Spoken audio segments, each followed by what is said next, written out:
ನಮಸ್ಕಾರ ಸ್ನೇಹಿತರೆ, one step to success ಚಾನಲ್ಗೆ ತಮ್ಮೆಲ್ಲರಿಗೆ ಸ್ವಾಗತ. ಸ್ನೇಹಿತರೆ, ಇವತ್ತಿನ ಒಂದು ವಿಡಿಯೋ ಸೆಷನ್ ಎರಿಕ್ ಎರಿಕ್ಸನ್ ಅವರ ಸೈಕೋ ಸೋಷಿಯಲ್ ಡೆವಲಪ್ಮೆಂಟ್ ಬಗ್ಗೆ ಇರ್ತಕ್ಕಂಥದ್ದು. ಈ ಹಿಂದಿನ ತರಗತಿಯಲ್ಲಿ ನಾವು ವೈಗೋಸ್ಕಿ ಅವರ ಒಂದು ತರಗತಿನ ಮುಗಿಸಿದ್ದೀವಿ, ಥಿಯರಿ ಕ್ಲಾಸಸ್ ಮುಗಿಸಿ MCQ ಕೂಡ ಮಾಡಿದ್ದೀವಿ. ಸೊ ಆ ಎಲ್ಲ ವಿಡಿಯೋಸ್ಗಳು ತುಂಬ ಚೆನ್ನಾಗಿ ಬಂದಿದ್ದು. ನಿಮ್ಮ ಒಳ್ಳೆ ಕಮೆಂಟ್ಸ್ಗಳು ಬರ್ತಾಯಿದೆ, ಅರ್ಥ ಆಗ್ತಿದೆ ಅಂತ. ನಿಮ್ಗೆ ಅರ್ಥ ಆದರೆ ನಂಗೆ ಅಷ್ಟೇ ಸಾಕು. ನಿಮ್ಮೆಲ್ಲರಿಗೂ ಧನ್ಯವಾದಗಳನ್ನ ತಿಳಿಸ್ತೀನಿ. ಅದೇ ರೀತಿ ಯಾರೆಲ್ಲ ಹೊಸದಾಗಿ ನನ್ನ ಚಾನಲ್ನ ನೋಡ್ತಾ ಇದ್ದರೆ ಸಬ್ಸ್ಕ್ರೈಬ್ ಮಾಡ್ಕೊಳ್ಳಿ. ಪಕ್ಕದಲ್ಲಿರ್ತಕ್ಕಂಥ ಬೆಲ್ ಬಟನ್ ಮೇಲೆ ಪ್ರೆಸ್ ಮಾಡಿದರೆ ನಾನು ಮಾಡಿದ ಮೊದಲ ವಿಡಿಯೋ ನಿಮಗೆ ಸೇರುತ್ತೆ ಅಂತ ತಿಳಿಸ್ತಾ, ಸ್ನೇಹಿತರೆ, CTET ಅಂತಕ್ಕಂಥದ್ದು ನಿಮಗೆ ಗೋಲ್ಡನ್ ಚಾನ್ಸು. ಯಾಕಂದರೆ ಇನ್ನೇನು ಶಿಕ್ಷಕರ ನೇಮಕಾತಿ ಆಲ್ ಓವರ್ ಕರ್ನಾಟಕ, ಅದು ಕಲ್ಯಾಣ ಕರ್ನಾಟಕ ಆಗಿರ್ಬೋದು ಮತ್ತು ಕರ್ನಾಟಕ ಆಗಿರ್ಬೋದು, 11,000 ಶಿಕ್ಷಕರ ನೇಮಕಾತಿ ಆಗೇ ಆಗುತ್ತೆ. 200% ನೇಮಕಾತಿ ಆಗೇ ಆಗುತ್ತೆ. ಅವ್ರು ಮಾಡಿಲ್ಲ ಅಂದರೆ ಇಲ್ಲಿ ಯಾರು ಸುಮ್ಮನೆ ಕೂತ್ಕೊಳ್ಳಲ್ಲ, ಹೋರಾಟಕ್ಕೆ ಹೋಗ್ತಾರೆ. ಈ ಹಿಂದೆ ಇರ್ತಕ್ಕಂತಹ ಸಿಚುವೇಶನ್ಸೇ ಬೇರೆ, ಈಗಿರ್ತಕ್ಕಂಥ ಸಿಚುವೇಶನ್ಸೇ ಬೇರೆ. ನೇಮಕಾತಿ ಆಗೇ ಆಗುತ್ತೆ ಸ್ನೇಹಿತರೆ. ಹಾಗಾಗಿ ನಿಮ್ಮ ಒಂದು ಓದು ಅಂತಕ್ಕಂಥದ್ದು ತುಂಬ ಇಂಪಾರ್ಟೆಂಟ್ ಆಗಿರುತ್ತೆ. ನೋಡಿ, ಇವತ್ತಿನ ಒಂದು ತರಗತಿಯಲ್ಲಿ ಸ್ನೇಹಿತರೆ ಎರಿಕ್ ಎರಿಕ್ಸನ್ ಅವರ ಒಂದು ಸ್ಟೇಜಸ್ನ ನೋಡ್ತಾ ಹೋಗೋಣ. ಎರಿಕ್ ಎರಿಕ್ಸನ್ ಅವರು 8 ಒಂದು ಸ್ಟೇಜಸ್ಗಳನ್ನು ಹೇಳ್ತಾರೆ ಸೈಕೋ ಸೋಷಿಯಲ್ ಡೆವಲಪ್ಮೆಂಟಲ್ಲಿ. ಸೊ ಏನಿದೆ ಅಂತ ಇಂಟ್ರಡಕ್ಷನ್ ಹೇಳ್ತಾ ಹೋಗ್ತೀನಿ. ನೋಡಿ, ನಿಮಗೋಸ್ಕರ ನಾನು ಏನೆಲ್ಲ PPTಗಳು ಮಾಡ್ಕೊಂಡು ಬಂದು ಗೂಗಲ್ ಸರ್ಚ್ ಮಾಡಿ ಇಷ್ಟೆಲ್ಲ ಮಾಡ್ತಾಯಿದ್ದೀನಿ. ಇದಕ್ಕೆ ಸ್ನೇಹಿತರೆ ನೀವು ಒಂದೇ ಒಂದು ಏನಂದರೆ ಲೈಕ್ ಬಟನ್ ಇರುತ್ತಲ್ಲ, ಅಲ್ಲೇ ಮುಂದೆನೇ ನಿಮಗೆ ಹೈಪ್ ಅಂತ ಇದೆ, ಓಕೆನಾ? ಸೊ ಹೈಪ್ ಅಂತ ಬಟನ್ ಇದೆ, ಅದರ ಮೇಲೆ ಪ್ರೆಸ್ ಮಾಡಿದರೆ ನನಗೆ ಇನ್ನೂ ಹೆಚ್ಚು ತರಗತಿ ಮಾಡ್ಕೊಳ್ಳೋಕ್ಕೆ ಅನುಕೂಲ ಆಗುತ್ತೆ. ಹಾಗಾಗಿ ಎಲ್ಲರೂ ಹೈಪ್ ಮಾಡಿ. ಈ ತರಗತಿನ ಸ್ಟಾರ್ಟ್ ಮಾಡೋಕ್ಕೆ ಮುಂಚೆನೇ ನೀವೆಲ್ಲ ಹೈಪ್ ಮಾಡಿರಬೇಕು. ಯಾಕಂದರೆ ನಿಮಗೋಸ್ಕರನೇ ನಾನು ವಿಡಿಯೋಗಳು ತೊಗೊಂಬರ್ತಾ ಇದ್ದೀನಿ. ನಾನು ಈಗಾಗಲೇ ಹೇಳಿರೋ ಹಾಗೆ ಬೇರೆ ಬೇರೆ ಆಫ್ಲೈನ್ ತರಗತಿಗಳು ಇದ್ದರೂ ಕೂಡ ನಿಮಗೆ ನಾನು ಸೈಕಾಲಜಿ ಮುಗಿಸ್ಕೊಡ್ತೀನಿ ಅನ್ನೋ ಮಾತಿಗೆ ಏನು ಬಿದ್ದು ಕಟ್ ಬಿದ್ದಿದ್ದೀನಿ ಈಗ ನಿಮಗೆ, ಓಕೆನಾ? ಮಾಡಿ ಕೊಡ್ತೀನಿ ನಿಮಗೆ, ಓಕೆ? ಅದ್ರ ಜೊತೆಗೆ ಸ್ನೇಹಿತರೆ, ನಿಮಗೆ ಇವತ್ತು ಟೆಲಿಗ್ರಾಮ್ ಲಿಂಕ್ ಕೊಟ್ಟಿರ್ತೀನಿ, ಜಾಯ್ನ್ ಆಗಿ. ಡೈಲಿ ಮಾಡ್ತಕ್ಕಂಥ ತರಗತಿಗಳ ನೋಟ್ಸ್ಗಳನ್ನೆಲ್ಲ ಹಾಕ್ತೀನಿ. ಅದ್ರ ಜೊತೆಗೆ ಕಂಪ್ಲೀಟಾಗಿ ಸೈಕಾಲಜಿ ಒಂದು PDF ಇದೆ, ಸೈಕಾಲಜಿಯ ಸಂಪೂರ್ಣ ಒಂದು PDF ನಿಮಗೆ ಸಿಗುತ್ತೆ. ಆ PDFನ ಅನುಕೂಲ ನಿಮಗೆ ನಾನು ಮಾಡಿಕೊಡ್ತೀನಿ. ಹಾಗಾಗಿ ಎಲ್ಲರೂ ಟೆಲಿಗ್ರಾಮ್ ಲಿಂಕಿಗೆ ಜಾಯ್ನ್ ಆಗಿ ಸ್ನೇಹಿತರೆ. ಅದ್ರ ಜೊತೆಗೆ ನಾನು ಹೇಳ್ತಾ ಇದ್ದೀನಿ ಏನಂತಂದರೆ, ನೋಟ್ಸ್ಗಳನ್ನು ಸೇವ್ ಮಾಡಿಟ್ಕೋಬೇಡಿ. ಪ್ರಿಂಟ್ ತೊಗೊಂಡ್ರೆ ನಿಮಗೇನೆ ಅನುಕೂಲ ಅದು, ಓಕೆನಾ? ಅದರಿಂದ ನನಗೇನು ಲಾಭ ಇಲ್ಲ. ಪ್ರಿಂಟ್ ತೊಗೊಂಡ್ರೆ ನಿಮ್ಗೆ ಹಾರ್ಡ್ ಕಾಪಿ ಸಿಕ್ಕರೆ ಓದೋಕ್ಕೆ ಜಾಸ್ತಿ ಅನುಕೂಲ ಆಗುತ್ತೆ. ಮೊಬೈಲಲ್ಲಿ ಅಷ್ಟೊಂದು ಅನುಕೂಲ ಆಗಲ್ಲ ಅಂತ ನಾನು ಅಂದ್ಕೊಂಡಿದ್ದೀನಿ, ಓಕೆ? ಸೊ ಇದೆಲ್ಲ ಮಾಡ್ತೀರ ಅಂದ್ಕೊಂಡಿದ್ದೀನಿ. ಶಿಕ್ಷಕರ ನೇಮಕಾತಿ ಆಗ್ತಿರೋದ್ರಿಂದ ನೀವೆಲ್ಲರೂ ಸೀರಿಯಸ್ ಆಗಿರ್ತೀರ, ನಿಮ್ಗೆಲ್ಲರಿಗೂ ಈ ವಿಚಾರಗಳು ಗೊತ್ತಿರುತ್ತೆ. ಆದರೂ ಕೂಡ ನನ್ನೊಂದು ಕನ್ಸರ್ನ್ ನಿಮಗೆಲ್ಲರಿಗೂ, ಓಕೆ? ಸೊ ತರಗತಿನ ಸ್ಟಾರ್ಟ್ ಮಾಡೋಣ. ಎರಿಕ್ ಎರಿಕ್ಸನ್ ಡೆವಲಪ್ಮೆಂಟಲ್ ಸೈಕೋಲಜಿಸ್ಟ್, ಓಕೆನಾ? ನಿಮಗೆಲ್ಲರಿಗೂ ಗೊತ್ತಿರೋ ಹಾಗೆ ವಿಕಾಸ ಮನೋವಿಜ್ಞಾನಿಗಳಾಗಿದ್ದಾರೆ. Proposed a comprehensive theory of a psychosocial development that spans the entire life span. So ಏನು ಸೋಷಿಯಲ್ ಥಿಯರಿನ ನಮ್ಮ ಎರಿಕ್ ಎರಿಕ್ಸನ್ ಅವರು ಹೇಳಿಕೊಟ್ಟಿದ್ದಾರೆ. ಮಗುವಿನ ಒಂದು ಹುಟ್ಟಿನಿಂದ ಕೊನೆಯ ಹಂತದವರೆಗೂ ಅಧ್ಯಯನ ಮಾಡ್ತಕ್ಕಂಥದ್ದು 8 ಸ್ಟೆಪ್ಸ್ಗಳನ್ನು ನಾವು ಇಲ್ಲಿ ನೋಡ್ತೀವಿ. ಲೈಫ್ ಸ್ಪ್ಯಾನ್, ಫುರ್ತ್ ಇಡೀ ಜೀವನದ ಒಂದು ಚಿತ್ರಣ ನಾವು ನೋಡ್ತೀವಿ. He suggested that individuals progress through 8 ಒಂದು ನಿಮಿಷ, ಇದು ಕಾಣಿಸ್ತಾ ಅಲ್ವಾ? 8 distinct stages, each marked by a unique psychosocial conflict that must be resolved for healthy psychological growth ಅಂತ, ಓಕೆ? ಹೆಲ್ತಿ ಸೈಕಾಲಜಿಕಲ್ ಗ್ರೋತ್ ಅಂತ. ಈ 8 ಸ್ಟೇಜಲ್ಲಿ ಮಗು ಯಾವ ರೀತಿ ಬೆಳವಣಿಗೆ ಆಗ್ತಾ ಹೋಗುತ್ತೆ ಒಂದೊಂದು ಸ್ಟೇಜಲ್ಲಿ. ಈ 8 ಸ್ಟೇಜ್ಗಳು ನಿಮ್ಗೆ ತುಂಬಾ ಇಂಪಾರ್ಟೆಂಟು. ಸುಮ್ಮನೆ ದೊಡ್ಡ ದೊಡ್ಡ ಪುಸ್ತಕಗಳನ್ನು ಓದ್ಕೋತ ಕೂಡಬೇಡಿ ಸ್ನೇಹಿತರೆ. 8 ಸ್ಟೇಜನ್ನು ನೀವು ಪರ್ಫೆಕ್ಟಾಗಿ ತಿಳ್ಕೊಂಡ್ರೆ ಸಾಕು. MCQ ಮಾಡ್ತೀನಿ ಇದಾದಮೇಲೆ ನಿಮಗೆ, ಆವಾಗ ನಿಮಗೆ ಗೊತ್ತಾಗುತ್ತೆ. ಸೊ ಲೆಂತಿ ಬುಕ್ಸ್ಗಳನ್ನು ಓದ್ಕೋಬೇಡಿ. ಎರಿಕ್ ಎರಿಕ್ಸನ್ ಅವರು ಸೈಕೋಸೋಷಿಯಲ್ ಡೆವಲಪ್ಮೆಂಟ್ ಬಗ್ಗೆ ಹೇಳಿದ್ದಾರೆ ಅನ್ನೋದು ಫಸ್ಟು ನಿಮ್ಮ ತಲೆಯಲ್ಲಿ ಇಟ್ಕೊಳ್ಳಿ. ಅವ್ರು ಹೇಳ್ತಕ್ಕಂಥ 8 ಸ್ಟೇಜಸ್ಗಳು, ಯಾವ ಸ್ಟೇಜಲ್ಲಿ ಏನು ಬರುತ್ತೆ, ಇಷ್ಟು ಕಾನ್ಸೆಪ್ಟ್ ಕ್ಲಿಯರ್ ಆದರೆ ಸಾಕು. ಇದಕ್ಕಿಂತ ಜಾಸ್ತಿ ನಿಮಗೇನು ಕೇಳೋದಿಲ್ಲ, ಓಕೆನಾ? ಬನ್ನಿ ನೋಡ್ತಾ ಹೋಗೋಣ ಏನು 8 ಸ್ಟೇಜಸ್ ಇದೆ ಅದರ ಬಗ್ಗೆ. ಸೊ ನೋಡ್ತಾ ಇದ್ದೀರಿ, ಇಲ್ಲಿ 8 ಸ್ಟೇಜಸ್ ಇದೆ. ನಿಮಗೆ ಇಲ್ಲಿ ಬರ್ತಕ್ಕಂಥ 8 ಸ್ಟೇಜಸ್ ಡೆವಲಪ್ಮೆಂಟ್ ಬಗ್ಗೆ ನಿಮ್ಗೆ ಗೊತ್ತಾದರೆ ಸಾಕು. ಅದಕ್ಕಿಂತ ಹೆಚ್ಚಿಗೆ ಏನು ಬೇಡವೇ ಬೇಡ. ಸೊ ನಾನು ನಿಮಗೆ ನೋಡಿ ಅಂಡರ್ಸ್ಟ್ಯಾಂಡ್ ಮಾಡಿಸ್ತೀನಿ 1 by 1 8 ಸ್ಟೇಜಸ್ಗಳಲ್ಲಿ ಏನೇನಿರುತ್ತೆ ಅಂತ ನಿಮಗೆ ಕನ್ನಡದಲ್ಲಿ ಹೇಳ್ತಾ ಹೋಗ್ತೀನಿ. ಏನು ಕೀವರ್ಡ್ಸ್ ಇಂಗ್ಲೀಷಲ್ಲಿ ಬರುತ್ತೆ ಅಂತ ಹೇಳ್ಕೊಡ್ತಾ ಹೋಗ್ತೀನಿ. ಅದಾದಮೇಲೆ ನೋಡಿ ನಿಮಗೆ ಇನ್ ಡೀಟೇಲ್ ಆಗಿ ಈ ಒಂದು PDF ನಾನು ನಿಮಗೆ ಶೇರ್ ಮಾಡ್ತೀನಿ ಟೆಲಿಗ್ರಾಮ್ ಲಿಂಕಲ್ಲಿ, ನಿಮಗೆ ಓದ್ಕೊಳ್ಳೋಕ್ಕೆ ಅನುಕೂಲ ಆಗುತ್ತೆ. ಓಕೆ, ಸೊ ನೋಡ್ತಾ ಬನ್ನಿ, ಒಂದೊಂದೇ ಸ್ಟೇಜನ್ನು ನೋಡ್ತಾ ಹೋಗೋಣ. ಫಸ್ಟ್ ಸ್ಟೇಜಲ್ಲಿ ಮೊದಲನೇ ಹಂತದಲ್ಲಿ ನಾವೇನು ನೋಡ್ತೀವಿ ಅಂದರೆ ಹುಟ್ಟಿನಿಂದ ಒಂದು 1.5 ವರ್ಷದವರೆಗೆ. ಸೊ ಮಗು ಎಲ್ಲಿರುತ್ತೆ ಅಂತ ಅಂದರೆ ಮೊದಲನೇ ಹಂತ ಇರುತ್ತೆ ನಿಮಗೆ ಟ್ರಸ್ಟ್ ಆ್ಯಂಡ್ ಮಿಸ್ಟ್ರಸ್ಟ್ ಅಂತ, ನಂಬಿಕೆ ಮತ್ತು ಅಪನಂಬಿಕೆ ಅಂತಕ್ಕಂಥದ್ದು ಮಗುವಿನಲ್ಲಿ ಫಸ್ಟ್ ಸ್ಟೇಜ್ ಬರುತ್ತೆ. ಇಲ್ಲಿಂದ ಸ್ಟಾರ್ಟ್ ಆಗುತ್ತೆ ನೋಡಿ. ಮೊದಲನೆಯ ಸ್ಟೇಜ್ ನಿಮಗೆ ಟ್ರಸ್ಟ್ ಮತ್ತು ಮಿಸ್ಟ್ರಸ್ಟ್ ಅಂತ ಬರುತ್ತೆ. ಈ ಒಂದು ಹಂತವನ್ನು ನಾವು ಇನ್ಫೆನ್ಸಿ ಅಂತ ಕರಿತೀವಿ. ಸೊ ಮಗು ಇಲ್ಲಿ ಕೇವಲ ತಾಯಿ ಮತ್ತು ಪೋಷಕರ ಮೇಲೆ ಅವಲಂಬನೆ ಆಗಿರುತ್ತೆ. ಇಲ್ಲಿ ಮಿಲ್ಕ್ ಬಾಟಲನ್ನು ತೋರಿಸಿದ್ದಾರೆ. ಸೊ ಮಗುವಿಗೆ ಜಗತ್ತಿನ ಒಂದು ಯಾವುದೇ ಒಂದು ಪರಿಕಲ್ಪನೆಯೇ ಇಲ್ಲ. ಮಗು ಏನಂತಂದರೆ ಸಮಾಜ ಅಂದರೆ ಏನು, ಸರಿ ಅಂದರೆ ಏನು, ತಪ್ಪಂದರೆ ಏನು, ಹೆಂಗೆ ಮಾತಾಡಬೇಕು, ಟೋಟಲಿ ಬ್ಲ್ಯಾಂಕ್ ಆಗಿರುತ್ತೆ. ಕೇವಲ ಮಗು ತಾಯಿ ಮತ್ತು ಪೋಷಕರ ಮೇಲೆ ಸಂಪೂರ್ಣವಾಗಿ ಅವಲಂಬನೆ ಆಗುತ್ತೆ. ಮಗುವಿನಲ್ಲಿ ಭದ್ರತೆ ಅಥವಾ ಅಭದ್ರತೆಯ ಭಾವನೆ ಮಗು ಬೆಳೆಸ್ಕೊಳ್ಳುತ್ತೆ ಅಷ್ಟೇ. ಓಕೆನಾ, ರಕ್ಷಣೆಯ ಭಾವನೆ. ಸೊ ಅಂದರೆ ಏನು ಇಲ್ಲಿ ರಕ್ಷಣೆ, ಟ್ರಸ್ಟ್ ಮತ್ತು ಮಿಸ್ಟ್ರಸ್ಟ್ ಅಂತ ಅಂದರೆ ತಾಯಿನ ಮಾತ್ರ ನಂಬುತ್ತೆ. ಬೇರೆ ಯಾರಾದರೂ ಹೊಸದಾಗಿರ್ತಕ್ಕಂಥವ್ರ ಮುಖ ಅವ್ರೇನಾದರೂ ಆ ಮಗುನ ಎತ್ಕೊಂಡು ಬಿಟ್ಟರೆ ಅದು ಅಳಿಲಿಕ್ಕೆ ಸ್ಟಾರ್ಟ್ ಮಾಡುತ್ತೆ. ಯಾಕೆಂದರೆ ಇಲ್ಲಿ ಮಗು ಹುಟ್ಟಿನಿಂದ 1.5 ವರ್ಷದ ಮಗುವಿನ ಬಗ್ಗೆ ಮಾತ್ರ ಮಾತಾಡ್ತಿದ್ದೀನಿ, ನಿಮ್ಗೆ ನೆನಪಿರಲಿ. ಸೊ ಇನ್ಫೆನ್ಸಿ ಏನು ಸ್ಟೇಜ್ ಇದೆ ಅಷ್ಟರ ಬಗ್ಗೆ ನಾನು ಮಾತಾಡ್ತಾ ಇರೋದು. ಸೊ ಇಲ್ಲಿ ಮಗು ಏನು ಮಾಡುತ್ತೆ, ಯಾರನ್ನ ನಂಬೋದಿಲ್ಲ, ತಾಯಿಯನ್ನು ಮಾತ್ರ ನಂಬುತ್ತೆ. ಸೊ ನಿಮ್ಮ ಪ್ರಶ್ನೆ ಇಷ್ಟೇ ಆಗೋದು. ಓಕೆನಾ, ನೀವು ಗ್ರಂಥಗಳನ್ನು ಓದಿದರೆ ಏನೂ ಉಪಯೋಗ ಇಲ್ಲ. ಯಾವ ಸ್ಟೇಜಲ್ಲಿ ಏನು ಬರುತ್ತೆ ಅಂತ ನೆನ್ಪಿಟ್ಕೊಂಡ್ರೆ ಸಾಕು. ಓಕೆನಾ, ಇನ್ಫ್ಯಾನ್ಸಿ ಸ್ಟೇಜಲ್ಲಿ ಟ್ರಸ್ಟ್ ಆ್ಯಂಡ್ ಮಿಸ್ಟ್ರಸ್ಟ್ ಅಂತ ಬರುತ್ತೆ. ಇವೆರಡೇ ಕೀವರ್ಡ್ ನಿಮ್ಗೆ ನೆನಪಿರಬೇಕು. ಇಲ್ಲಿ ಮಗು ತಾಯಿಯನ್ನು ಮಾತ್ರ ನಂಬುತ್ತೆ, ಪೋಷಕರನ್ನು ನಂಬುತ್ತೆ. ಅಂದರೆ ಮನೇಲಿ ಅಕ್ಕ ಇರ್ಬೋದು, ತಮ್ಮ ಇರ್ಬೋದು, ಅಜ್ಜಿ ತಾತ ಇರ್ಬೋದು, ಇಷ್ಟೇ ಅದರ ಪ್ರಪಂಚ. ಇದನ್ನು ಬಿಟ್ಟರೆ ಹೊರಗಡೆ ಯಾವುದೇ ಒಂದು ಸೋಷಿಯಲ್ ಡೆವಲಪ್ಮೆಂಟ್ ಮಗುವಿನಲ್ಲಿ ಆಗಿರೋದಿಲ್ಲ. Very simple concept. ಓಕೆನಾ, ಸೊ ಎರಡನೇ ಹಂತಕ್ಕೆ ಹೋಗೋಣ ಸ್ನೇಹಿತರೆ. ಇಲ್ಲಿ ಮಗು 1.5 ವರ್ಷದಿಂದ 3 ವರ್ಷದವರೆಗೆ ಇರುತ್ತೆ. ಇಲ್ಲಿ ಮಗು ಹೆಂಗಿರುತ್ತೆ ಅಂದರೆ ನಾಚಿಕೆ ಇರುತ್ತೆ ಮಗುವಿನ ಹತ್ರ, ಶೇಮ್ ಇರುತ್ತೆ, ಅರ್ಲಿ ಚೈಲ್ಡ್ಹುಡ್ ಅಂತ ಕರಿತೀವಿ. ನಿಮಗೆ ಇಂಗ್ಲೀಷಲ್ಲಿ ಅರ್ಲಿ ಚೈಲ್ಡ್ಹುಡ್ ಅಂತ, autonomy vs shame and doubt ಇರುತ್ತೆ ಮಗುವಿನ ಹತ್ರ. ಸೊ ಇಲ್ಲಿ ನೋಡ್ತಾ ಇದ್ದೀರಾ, ಶೇಮ್ ಆ್ಯಂಡ್ ಡೌಟ್ ಏನು? ಇಲ್ಲಿ ಮಗುವಿನ ಹತ್ರ ಏನಿರುತ್ತೆ ಅಂತ ಅಂದರೆ ಪರಿಸರವನ್ನು ಅನ್ವೇಷಿಸುವ ಮೂಲಕ ಮಗು ಸ್ವತಂತ್ರನ ಗಳಿಸಲು ಪ್ರಯತ್ನಿಸ್ತಾನೆ. ಇಲ್ಲಿ ಮಗು ತಾಯಿ ತಂದೆಯನ್ನು ಬಿಟ್ಟು ಒಂದು ಸ್ವಲ್ಪ ಪ್ರಪಂಚದಲ್ಲಿ ಗತಿ ಕೌಶಲ್ಯಗಳು ಅಂದರೆ ಆಟ ಆಡೋದಾಗಿರ್ಬೋದು, ದೈಹಿಕವಾಗಿ ನಡೆಯೋದಾಗಿರ್ಬೋದು, ಓಡೋದಾಗಿರ್ಬೋದು, ಭಾಷೆ ಸಾಮರ್ಥ್ಯ ಬೆಳೆದಿರುತ್ತೆ ಮಗುವಿನ ಹತ್ರ, ಸ್ವಲ್ಪ ಮಾತಾಡೋದಾಗಿರ್ಬೋದು. ಶೇಮ್ ಮತ್ತು ಡೌಟ್ ಅಂತ ಅಂದರೆ ಮಗುವಿನ ಹತ್ರ ನಾನು ಮಾತಾಡ್ತಕ್ಕಂಥದ್ದು ಸರಿಯೋ ತಪ್ಪೋ ಅಂತಕ್ಕಂಥ ಡೌಟ್ ಇರುತ್ತೆ ಮಗುವಿಗೆ. ಸೊ ನಾನು ಏನಾದರೂ ತಪ್ಪು ಮಾತಾಡ್ತೀನ ಅಂತಕ್ಕಂಥ ಶೇಮ್ ಭಾವನೆ ಇರುತ್ತೆ, ನಾಚಿಕೆ, ಸಂಶಯ ಅಂತ ನಾವು ಕನ್ನಡದಲ್ಲಿ ಕರಿತೀವಿ. ಸೊ ಮಗು ಈ ಒಂದು ಪರಿಸರದಲ್ಲಿ, ಯಾಕಂದರೆ ಆಗ ತಾನೇ ಸೋಷಲಲ್ಲಿ ಮಗು ಏನಾಗುತ್ತೆ ಬಂದಿರುತ್ತೆ, ಒಂದು ಸ್ವಲ್ಪ ಯಾರಾದರೂ ಎತ್ಕೊಂಡು ಹೊರಗಡೆ ಹೋಗಿರ್ತಾರೆ. ಸೊ ಅಲ್ಲಿ ನಾನೇನಾದರೂ ಶೇಮ್ ಭಾವನೆ ಇರುತ್ತೆ ಮಗುವಿನ ಹತ್ರ ಅಂತ ಹೇಳ್ಬೋದು. ಡೌಟ್ಫುಲ್ ಆಗಿರುತ್ತೆ ಮಗು. ಓಕೆ, ಆಟ ಆಡುತ್ತೆ, ಒಂದೊಂದೇ ಪದಗಳು ಅಮ್ಮ ಅಪ್ಪ ಅಂತಕ್ಕಂಥ ಭಾಷೆ ಸಾಮರ್ಥ್ಯ ಬೆಳೀತಾ ಇರುತ್ತೆ. ಸೊ ತನ್ನ ಒಂದು ಮಗು ಏನಾಗುತ್ತೆ ಈ ಹಂತದಲ್ಲಿ ಇಷ್ಟು ಮಾತ್ರನೇ ಅಲ್ಲಿ ಬೆಳೀತಕ್ಕಂಥದ್ದು. ಈ ವರ್ಡ್ ನೆನಪಿಟ್ಕೊಳ್ಳಿ, ಆಟೋನಮಿ ಮತ್ತು ಶೇಮ್ ಆ್ಯಂಡ್ ಡೌಟ್ ಅಂತ. ಇಷ್ಟು ನೆನಪಿದ್ರೆ ಸಾಕು. ನೆಕ್ಸ್ಟ್ ಆಗಿ ಪ್ರೀ ಸ್ಕೂಲ್ ಸ್ಟೇಜ್ ಬರುತ್ತೆ. ಸೊ 3ನೇ ಹಂತದಲ್ಲಿ ನಮಗೆ ಇಲ್ಲಿ ಪ್ರೀ ಸ್ಕೂಲ್ ಸ್ಟೇಜ್ ಬರುತ್ತೆ.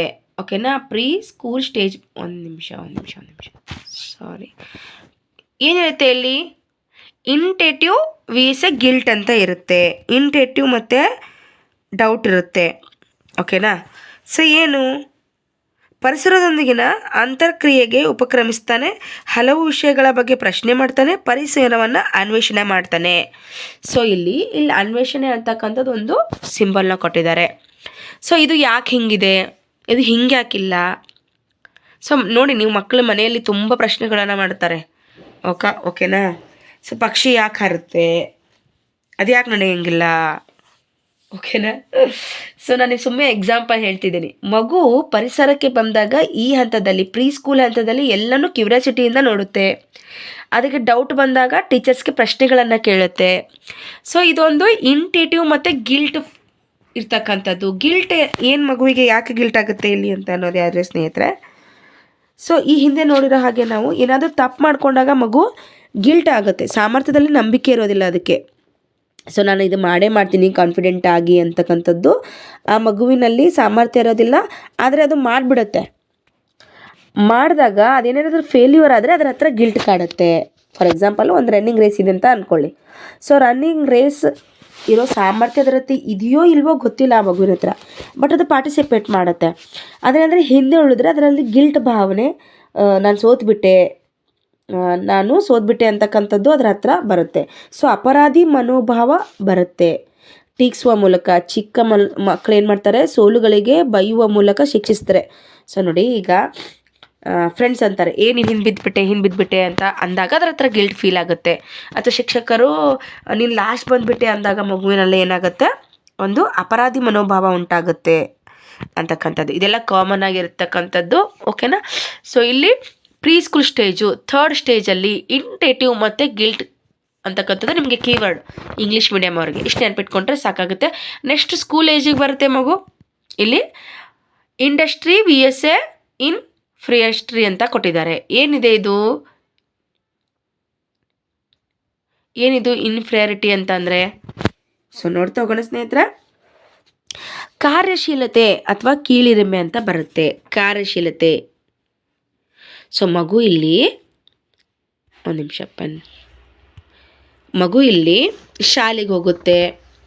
ಸೊ ಶಾಲೆಗೆ ಹೋದಾಗ ಶಿಕ್ಷಕರ ಜೊತೆಗೆ ತನ್ನ ಒಂದು ಮಕ್ಕಳ ಅಂತಂದರೆ ತಮ್ಮ ಸ್ನೇಹಿತರ ಜೊತೆಗೆ ಇರುತ್ತೆ. ಸೊ ಇಲ್ಲಿ ಸಮವಯಸ್ಕರ ಜೊತೆಗೆ ತಾನು ಸಾಧನೆ ಮಾಡ್ತಕ್ಕಂತಹ ಒಂದು ಮನೋಭಾವನೆ ಹುಟ್ಟುತ್ತೆ. ಸೊ ಅವನ ಪೋಷಕರು ಶಿಕ್ಷಕರ ನಿರೀಕ್ಷಿತ ಮಟ್ಟದಲ್ಲಿ ಇಲ್ಲದೇ ಇದ್ದರೆ ಆಗ ಮಗುವಿನ ಹತ್ರ ಏನಾಗುತ್ತೆ, ಕೀಳಿರಿಮೆ, ಗಿಲ್ಟ್ ಭಾವನೆ ಅಂತ ಹೇಳ್ತೀವಲ್ವ ನಾವು, ಇದು ಇನ್ಫೆರಿಯಾರಿಟಿ ಅಂತ ನಾವು ಕರಿತೀವಿ. ಇನ್ಫೆರಿಯಾರಿಟಿ ಅಂತ ಅಂದರೆ ಮಗುವಿನ ಹತ್ರ ಕೀಳಿರಿಮೆ ಅಂತಕ್ಕಂಥದ್ದು ಬರುತ್ತೆ. ಕಾರ್ಯಶೀಲತೆ ಅಂದರೆ ಗುಡ್. ಆ ಮಗು ಕಾರ್ಯಶೀಲತೆ ಆಗದೇ ಇದ್ದಾಗ ಅದಕ್ಕೆ ಇನ್ಫೆರಿಯಾರಿಟಿ ಕಾಡುತ್ತೆ, ಕೀಳಿರಿಮೆ ಅಂತ ನಾವು ಕನ್ನಡದಲ್ಲಿ ಹೇಳ್ಬೋದು ಸ್ನೇಹಿತರೆ. ಸೊ ಫಾರ್ ಎಕ್ಸಾಂಪಲ್, ಇವಾಗ ಒಂದು ಟೆಸ್ಟ್ನ ಕಂಡಕ್ಟ್ ಮಾಡಿದ್ದಾರೆ ಅಂತ ಅಂದ್ಕೊಳ್ಳಿ ತರಗತಿಯಲ್ಲಿ. ಸೊ ಅದೇನಾದರೂ ಗುಡ್ ಆಗಿದ್ದರೆ ಓಕೆ, ಕಾರ್ಯಶೀಲತೆಯಿಂದ ಆಗಿದೆ, ವೆರಿ ಗುಡ್. ಆಗಿರಲಿಲ್ಲ ಅಂದರೆ ಕೀಳಿರಿಮೆ ಬಂದುಬಿಡುತ್ತೆ, ನನಗೇನು ಬರೋದೇ ಇಲ್ಲ, ಅವರೆಲ್ಲ ತುಂಬ ಚೆನ್ನಾಗಿ, ನನಗೇನು ಅರ್ಥನೇ ಆಗ್ತಾ ಇಲ್ಲ, ಸೊ ಅವರೆಲ್ಲ ಫಸ್ಟ್ ಬಂದುಬಿಟ್ರು, ನನ್ನ ಕೈಲಿ ಆಗಲಿಲ್ಲ ಅಂತಕ್ಕಂಥ ಕೀಳಿರಿಮೆಗೆ ಮಗು ಬರುತ್ತೆ. ಸೊ ಇದು 4th ಸ್ಟೇಜಲ್ಲಿ ಆಗಿರೋದು. ಇನ್ನು 5th ಸ್ಟೇಜ್ಗೆ ಬಂದಾಗ ಮಗು ಅಡಲ್ಸನ್ಸ್, ವೆರಿ ಇಂಪಾರ್ಟೆಂಟು, ಅಡಲ್ಸನ್ಸಲ್ಲಿ ಬರುತ್ತೆ. ಸೊ ಅಡಲ್ಸನ್ಸಲ್ಲಿ ಬಂದಾಗ ಸ್ನೇಹಿತರೆ, ಸೊ ಇಲ್ಲಿ ಐಡೆಂಟಿಟಿ VSA ರೋಲ್ ಕನ್ಫ್ಯೂಸ್ ಇರುತ್ತೆ ಮಗುವಿನ ಹತ್ರ. ಇಲ್ಲಿ ಅಡಲ್ಸನ್ಸ್ ಬಂದಾಗ ಐಡೆಂಟಿಟಿ ಮತ್ತು ರೋಲ್ ಕನ್ಫ್ಯೂಷನ್. ಏನು ಐಡೆಂಟಿಟಿ ಅಂತ ಅಂದರೆ, ಮಗು ಇಲ್ಲಿ ಪಾತ್ರ ನಿರ್ವಹಣೆಯ ಗೊಂದಲವನ್ನು ಹೊಂದುತ್ತೆ. ಅಂದರೆ ಸಮಾಜದಲ್ಲಿ ಮಗುವಿನ ಮೇಲೆ ತುಂಬ ಏನಿರ್ತಂದರೆ, ಒಂದು ನಿಮಿಷ ಸ್ನೇಹಿತರೆ, ಒಂದು ನಿಮಿಷ ಓಕೆ. ಸೊ ನಾನು ಆವಾಗಲೇ ಏರೋಪ್ಲೇನ್ ಮೋಡ್ ಹಾಕಬೇಕಂತಿದ್ದೆ, ಮರ್ತೋಯ್ತು. ಸೊ ನಾನು ಈಗೇನಾದರೂ ಕಾಲ್ ಪಿಕ್ ಮಾಡಿದ್ರೆ ಮತ್ತೆ ತರಗತಿನ ಸ್ಟಾರ್ಟ್ ಮಾಡಬೇಕಾಗುತ್ತೆ. ಹಾಗಾಗಿ ನೋಡಿ, ಇವಾಗ ಏನು ಅಡಲ್ಸನ್ಸಲ್ಲಿ ಇರ್ತವೆ ಸಾಮಾಜಿಕ ಒತ್ತಡಗಳು ಈ ಒಂದು ಏಜಲ್ಲಿ ತುಂಬ ಜಾಸ್ತಿ ಇರುತ್ತೆ ಮಕ್ಕಳ ಹತ್ರ. ಹುಡುಗಿಯರ ಹತ್ರ ಆಗಿರ್ಬೋದು, ಹುಡುಗರ ಹತ್ರ ಇರ್ಬೋದು. ಮನೆಯಲ್ಲಿ ಸೋಷಿಯಲ್ ಡೆವಲಪ್ಮೆಂಟ್ ಹೆಂಗಾಗುತ್ತೆ ಇಲ್ಲಿ ಅಂತ ಅಂದರೆ, ಹುಡುಗಿಯರಿದ್ದರೆ ನೀನು ಜಾಸ್ತಿ ನಗಬೇಡ, ಜಾಸ್ತಿ ಓಡಾಡಬೇಡ, ಚೆನ್ನಾಗಿರೋ ಬಟ್ಟೆಗಳನ್ನು ಹಾಕೋ, ಹುಡುಗರೇನಾದರೆ ಒಳ್ಳೆ ಫ್ರೆಂಡ್ಶಿಪ್ ಮಾಡ್ಕೋ, ಒಳ್ಳೆ ಸ್ನೇಹಿತರ ಜೊತೆಗೆ ಇರು. ಸೊ ಈ ರೀತಿ ಐಡೆಂಟಿಫೈ ಮಾಡ್ಕೊಳ್ಳೋಕ್ಕೆ ಮಕ್ಕಳು ತುಂಬ ಗೊಂದಲ ಆಗುತ್ತೆ. ಯಾವುದು ಸರಿ, ಯಾವುದು ತಪ್ಪು, ನಾವು ಯಾರ ಜೊತೆ ಇರಬೇಕು ಅನ್ನೋದು ತುಂಬ ಗೊಂದಲಕ್ಕೆ ಒಳಗಾಗ್ತಾರೆ. ಸೊ ಇಲ್ಲಿ ಮೀಡಿಯಾ ಕೂಡ ತುಂಬಾ ಒಂದು ಪ್ರೆಷರ್ ಹಾಕುತ್ತೆ ಅಡಲ್ಸನ್ಸ್ ಮೇಲೆ. ಯಾಕಂದರೆ ಇತ್ತೀಚಿನ ಮಕ್ಕಳು ತುಂಬಾ ಮೊಬೈಲ್ಗಳನ್ನು ನೋಡಿರೋದ್ರಿಂದ ಸೊ ನಾಯಕಿಯರು ಇವ್ರ ಮೇಲೆ ಪ್ರಭಾವವನ್ನು ಬೀರ್ತಾರೆ. ಸೊ ರೋಲ್ ಕನ್ಫ್ಯೂಸ್ ಆಗುತ್ತೆ ಮಕ್ಕಳ ಹತ್ರ, ಯಾವ ರೀತಿ ನಾವು ಬಿಹೇವ್ ಮಾಡಬೇಕು. ಈಗ ತರಗತಿಯಲ್ಲಿ ಶಿಕ್ಷಕರು ಅಂತ ಹೇಳಿದ್ರೆ, ಮನೆಯಲ್ಲಿ ತಂದೆ ತಾಯಿ ಒಂದು ಹೇಳಿದ್ರೆ ಆವಾಗ ಮಗುವಿಗೆ ಕನ್ಫ್ಯೂಷನ್ ಉಂಟಾಗುತ್ತೆ, ರೋಲ್ ಕನ್ಫ್ಯೂಸ್ ಆಗುತ್ತೆ, ಯಾವ ರೀತಿ ನಾವು ಬಿಹೇವ್ ಮಾಡಬೇಕು. ಸೊ ನೋಡಿ, ಇವಾಗ ಶಾಲೆಯಲ್ಲಿ ಫಾರ್ ಎಕ್ಸಾಂಪಲ್ ಹೇಳ್ತೀನಿ, ಶಾಲೆಯಲ್ಲಿ ಶಿಕ್ಷಕರು ಹೇಳ್ತಾರೆ ಎಲ್ಲದರಲ್ಲೂ ಮುಂದೆ ಇರಬೇಕು, ಫಸ್ಟ್ ಇರಬೇಕು, ನೀವು ಮುಂದೆ ಬಂದರೆ ಸಮಾಜದಲ್ಲಿ ಒಳ್ಳೆಯದು ಅಂತ ಹೇಳ್ತಾರೆ. ಅದೇ ಮನೆಯಲ್ಲಿ ಹೋದರೆ ತಂದೆ ತಾಯಿ ಏನು ಹೇಳ್ತಾರೆ ಅಂತಂದರೆ, ನೀನು ಹೆಣ್ಮಗಳು, ನೀನು ಡ್ಯಾನ್ಸಲ್ಲಿ ಪಾರ್ಟಿಸಿಪೇಟ್ ಮಾಡೋ ಅವಶ್ಯಕತೆ ಇಲ್ಲ. ಇವಾಗ ಆ ರೀತಿ ಪ್ರಾಬ್ಲಮ್ಸ್ ಇರದೇ ಇರ್ಬೋದು, ಅಥವಾ ಈಗೂ ಕೂಡ ಈ ರೀತಿ ಪ್ರಾಬ್ಲಮ್ಸ್ ಇರಬಹುದು. ಡ್ಯಾನ್ಸ್ ಮಾಡೋದೆಲ್ಲ ಏನು ಬೇಡ, ನೀನು ಓದ್ಕೊಂಡು ಬಂದರೆ ಸಾಕು, ಟಾಪರ್ ಆಗು ತರಗತಿಯಲ್ಲಿ, ನೀನು ಈ ರೀತಿ ಅನಾವಶ್ಯಕ ಡ್ಯಾನ್ಸ್ ಆಗಲಿ ಅಥವಾ ಬೇರೆ ಬೇರೆದು ಮಾಡೋದಾಗಲಿ ಅವಶ್ಯಕತೆ ಇಲ್ಲ ಅಂತ ಹೇಳ್ತಾರೆ. ಸೊ ಮಗುವಿಗೆ ಕನ್ಫ್ಯೂಸ್ ಆಗುತ್ತೆ, ಶಿಕ್ಷಕರು ಹೇಳೋದು ಸರಿನಾ ಅಥವಾ ಇವ್ರು ಹೇಳೋದು ಸರಿನಾ ಅಂತ ಕೂಡ ಆಗುತ್ತೆ ಸ್ನೇಹಿತರೆ, ಸರಿನಾ. ಸೊ ಈಗ ಗಂಡು ಮಗು ಇದ್ದಾನೆ ಅಂತ ಅಂದ್ಕೊಳ್ಳಿ, ಈಗ ಅಲ್ಲಿ ಕರಾಟೆ ಒಬ್ಬ ಶಿಕ್ಷಕರಿದ್ದಾರೆ, ಕರಾಟೆನ ಮಗುವಿಗೆ ಕಲಿಸ್ತಾ ಇದ್ದಾರೆ ಅಂತಂದರೆ, ಸೊ ಶಿಕ್ಷಕರ ಹೇಳ್ತಾರೆ ನಿಂಗೆ ಕರಾಟೆಯಲ್ಲಿ ರಾಷ್ಟ್ರ ಮಟ್ಟದಲ್ಲಿ ಹೋಗ್ಬೋದು, ನಿನಗೆ ಒಳ್ಳೆ ರೆಕಗ್ನೈಸ್ಡ್ ಈ ಏನಂದ್ರೆ ಜಾಬ್ ಸಿಗುತ್ತೆ, ಹಂಗೆ ಹೆಂಗೆ ಅಂತ ಹೇಳ್ತಾರೆ. ಸೊ ಅದೇ ಮನೆಯಲ್ಲಿ ಬಂದರೆ ನಿನ್ನ ಕೈಕಾಲು ಮುರ್ಕೊಂಡು ಅದೆಲ್ಲ ಮಾಡೋ ಅವಶ್ಯಕತೆ ಇಲ್ಲ, ನೀನು ಓದೋದ್ರಲ್ಲಿ ಮುಂದೋದ್ರೆ ಸಾಕು. ಆಲ್ಮೋಸ್ಟ್ ಏನು ಪೋಷಕರು ಇರ್ತಾರೆ ಅಥವಾ ತಂದೆ ತಾಯಿಗಳಿರ್ತಾರೆ ಸ್ನೇಹಿತರೆ, ಓದೋದ್ರ ಕಡೆನೇ ಗಮನ ಕೊಡ್ತಾರೆ.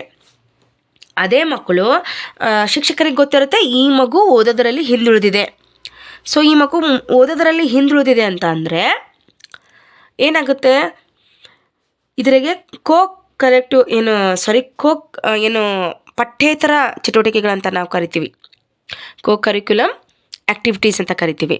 ಸೊ ಅಲ್ಲಿ ಮಗುವಿಗೆ ಮುಂದುವರಿಸಬೇಕು, ಈ ವಿದ್ಯಾರ್ಥಿ ಓದೋದರಲ್ಲಿ ಹಿಂದುಳಿದಿದ್ದಾನೆ, ಈತನ ಆಟದಲ್ಲಿ, ಡ್ಯಾನ್ಸಲ್ಲಿ, ಚಿತ್ರಕಲೆಯಲ್ಲಿ ಮಾಡಿಸ್ಬೇಕು ಅಂತ ಶಿಕ್ಷಕರದೊಂದು ಇಂಟೆನ್ಷನಿಂದ ಹೇಳಿರ್ತಾರೆ. ಇದೇ ಮನೆಯನ್ನು ಹೋಗಿಸ್ಬಿಟ್ಟು ಇಲ್ಲ ನೀನು ಓದಲೇಬೇಕು, ಇದೆಲ್ಲ ಬೇಡ ಅಂತ ಹೇಳ್ತಿರ್ತಾರೆ, ಈ ರೀತಿ. ಸೊ ರೋಲಲ್ಲಿ ಮಗು ಕನ್ಫ್ಯೂಷನ್ ಆಗುತ್ತೆ ಅಂತ. ಸೊ ನಾನು ಹೇಳಿರೋದು ನಿಮ್ಗೆ ಅರ್ಥ ಆಗುತ್ತೆ ಅಂತ ಅಂದ್ಕೊಂಡಿದ್ದೀನಿ ಸ್ನೇಹಿತರೆ. ಸೊ ನೆಕ್ಸ್ಟ್ ಸ್ಟೇಜಿಗೆ ಹೋಗೋಣ. ಅರ್ಥ ಆಯಿತಾ? ಐಡೆಂಟಿಫೈ ಮತ್ತು ರೋಲ್ ಆಫ್ ಕನ್ಫ್ಯೂಸ್, ಈ ಎರಡರ ಮಧ್ಯೆ ಮಗು ಗೊಂದಲಕ್ಕೆ ಒಳಗಾಗುತ್ತೆ ಈ ಸ್ಟೇಜಲ್ಲಿ. ಸೊ ನೆಕ್ಸ್ಟ್ ಒಂದು ಸ್ಟೇಜನ್ನು ನಾವು ನೋಡೋದಾದರೆ ಸ್ನೇಹಿತರೆ, ಯಾವ ಸ್ಟೇಜಿಗೆ ಬರ್ತೀವಿ ನಾವೀಗ? ಸೊ 6ನೇ ಹಂತ ಆತ್ಮೀಯತೆ ಮತ್ತು ಏಕಾಂತತೆ ಅಂತ. ಸೊ ಯಂಗ್ ಅಡಲ್ಟ್ಹುಡ್ ಅಂತ ಬರುತ್ತೆ. ಇಲ್ಲಿ ಏನಾಗುತ್ತೆ ಅಂತ ಅಂದರೆ, ಸೊ ಇಲ್ಲೇನಾಗುತ್ತೆ ಮಗುವಿಗೆ ಅಂತ ಅಂದರೆ, ಒಂದು ನಿಮಿಷ.